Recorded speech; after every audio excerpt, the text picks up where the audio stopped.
नमस्कार दोस्तों, आप लोग का अपना यूट्यूब चैनल रिजल्ट विद आकाश में स्वागत है। दोस्तों हम लोग बात कर रहे हैं सी टेट पर और हम लोग शुरू से उन्हीं क्वेश्चनों पर बात करते आए हैं जो कि परीक्षा में बार बार पूछे जाते हैं या पूछे जाने की संभावना रहती है, या तो यह कह लीजिए कि इस श्रृंखला को मात्र एक ही उद्देश्य से चलाया जाता है कि हम लोग परीक्षा हाल में जो भी पेपर हम लोग को मिलेगा उसको सॉल्व करने का तरीका सीखते हैं।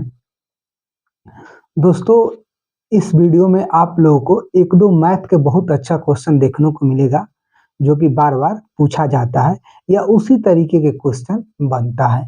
तो आइए दोस्तों, अपनी वाणी को यही विराम देकर हम लोग स्टार्ट करते हैं आज का सेशन। देखिए दोस्तों क्या कह रहा है, क्या अनुज ने कागज का एक वर्गाकार टुकड़े को 10 क्षैतिज रेखाएं खींचकर 10 बराबर भागों में बांटा है। इनमें से उसने 6 आयताकार पट्टियां को लाल रंग से रंग दिया। बाद में कागज को लंबवत रेखाएं खींचकर 10 बराबर भागों में बांट दिया गया है। तो निम्नलिखित में से कौन सा भिन्न रंगीन भागों का प्रतिनिधित्व नहीं करता है। देखिए दोस्तों यह क्वेश्चन बहुत बड़ा लिखा है और आप लोग के सामने यदि स्क्रीन पर आएगा तो लगभग आधे स्क्रीन का आ जाएगा, लेकिन है बहुत सरल। तो मेरे कहने का एकमात्र उद्देश्य यही है कि आप लोग मैथ के क्वेश्चन में थोड़ा सा टाइम दीजिएगा और बड़ा देखकर मत भागिएगा। क्वेश्चन बड़ा रहेगा लेकिन रहेगा सरल। देखिए इसको सॉल्व करते हैं हम लोग। कह रहे अनुज ने कागज के एक वर्गाकार टुकड़े को 10 क्षैतिज रेखाएं खींचकर 10 बराबर भागों में बांट दिया। ठीक है, अब देखिए मान लीजिए हमारे पास यह कागज का एक टुकड़ा है। ठीक है, ठीक। अब इसको हम 10 क्षैतिज रेखाओं में बांटते हैं। ऐसे मान लीजिए कि एक यह हो गया, एक यह हो गया,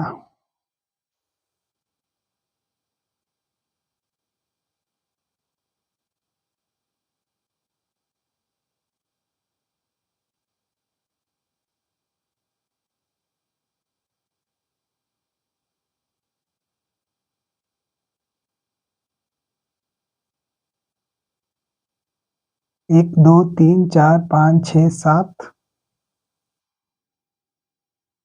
आठ नौ। देखिए 1 2 3 4 5 6 7 8 9 10, ये मान लीजिएगा कि आप लोग बराबर है। ठीक है, कह रहा है कि रेखाएं खींचकर 10 बराबर भागों में बांटा है। ये 10 बराबर भाग हो गए।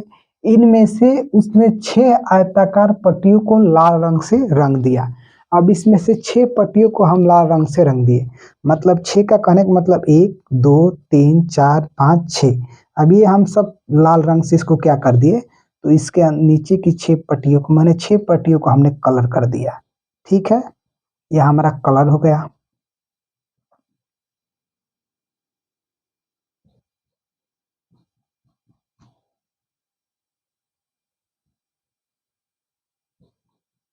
ये 6 पट्टियां हमारी क्या हो गई, कलर हो गई।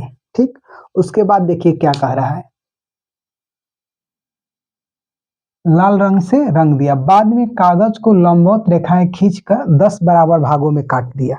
अब क्या किया है कि लंबवत रेखाएं खींचा है और 10 बराबर भागों में, यानी लंबवत का मतलब कि एक यह हो गया, 2 3 4 5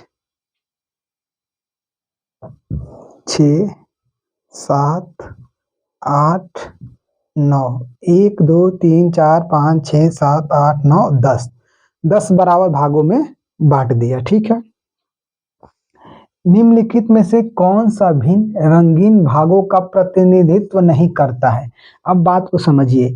देखिए ये टोटल खाने कितने हो गए, तो आप कहेंगे 10 ऐसे यानी 100। देखिए कैसे, 1 2 3 4 5 6 7 8 9 10, 10 10 ऐसे, तो 10 10 20 30 40 50 60 70 80 90। अच्छा ये 10 20 30 40 50 60 70 60, 70, 80, 90, 100, 100 टोटल खाने होंगे। और 6 ये रंग दिया गया इतना कितना कि 60 रंग दिया गया। ठीक, तो 60 रंगा गया कितने में से? 100 में से।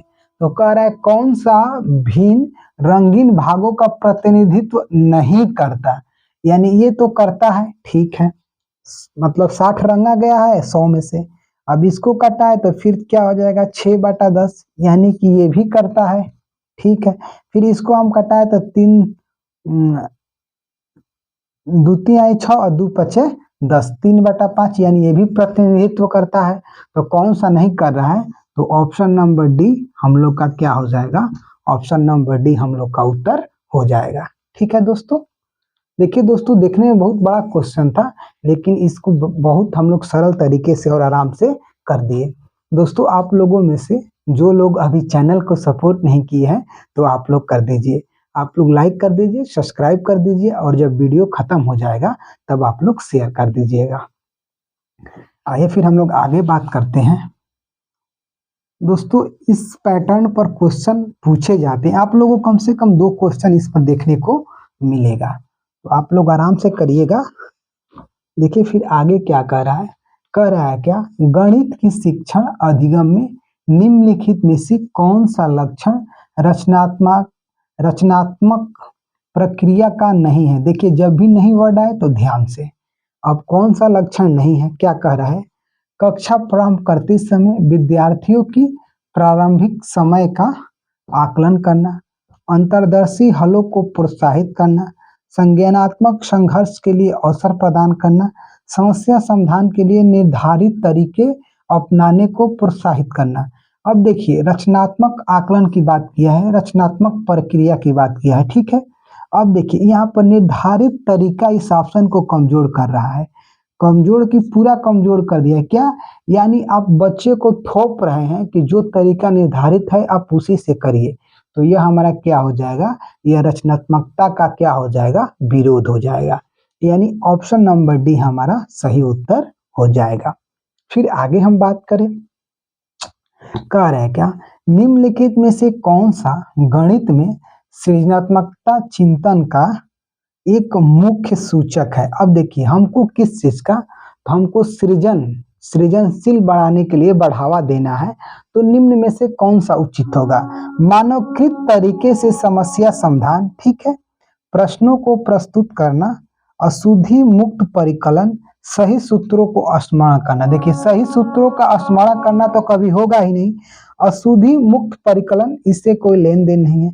अब मानवकृत तरीके यानी कि ह्यूमन नेचर पर करना भी कोई सृजनात्मकता का उदाहरण नहीं है।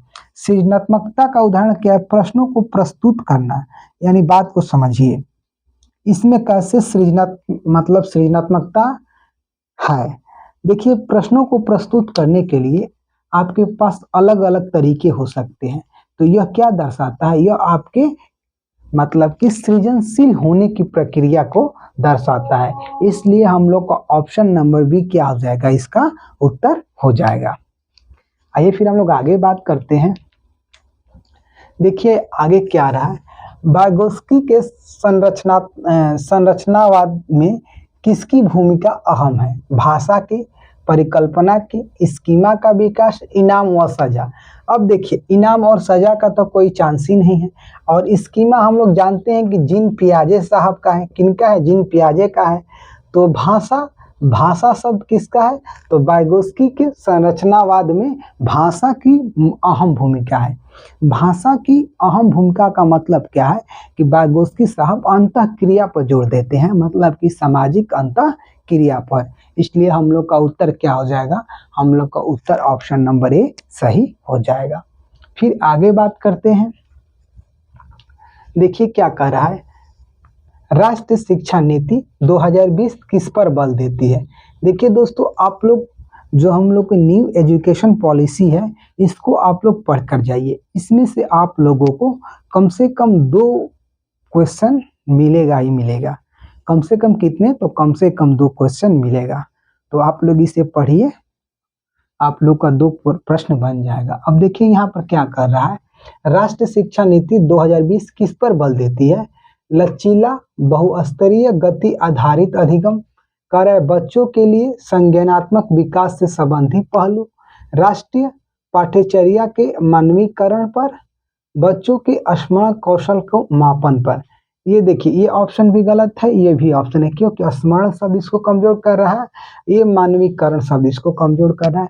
बच्चों के लिए संज्ञानात्मक विकास से संबंधित पहलू, लचीला बहुस्तरीय गति आधारित अधिगम। देखिए इन दोनों ऑप्शन में यह ऑप्शन मजबूत है, क्यों?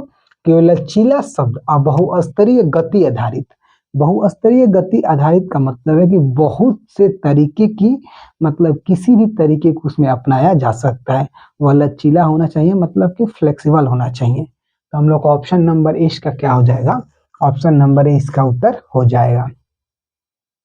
देखिए फिर आगे क्या दिया है, निम्नलिखित में से कौन से प्रतिभावान विद्यार्थी की विशेषता कौन सी है? कह रहा है धीमी समझ, जिज्ञासा की कमी, सोच में सटीकता की आवश्यकता, आसान कार्यों को चुनने की प्रवृत्ति। अब देखिए प्रतिभावान विद्यार्थी की विशेषता बनाना है। धीमी समझ हो ही नहीं सकता, जिज्ञासा में कमी हो ही नहीं सकता, आसान कार्यों को चुनना उसकी है ही नहीं, इसमें सोच में सटीकता की आवश्यकता। तो क्या हो जाएगी? मतलब कि जो प्रतिभावान विद्यार्थी होगा उसकी सोच मतलब कि सटीक होती है, हर चीज को अपने तरीके से और करना चाहता है। दोस्तों अगर इन सब क्वेश्चन के माध्यम से मैं अपना बात आप लोगों को समझा पाया हूं, तो आप लोग इस सेशन को सपोर्ट करिए, लाइक करिए, सब्सक्राइब करिए और अब आप शेयर भी कर दीजिए। मिलेंगे दोस्तों हम लोग एक और बेहतर वीडियो के साथ, तब तक के लिए दोस्तों जय हिंद।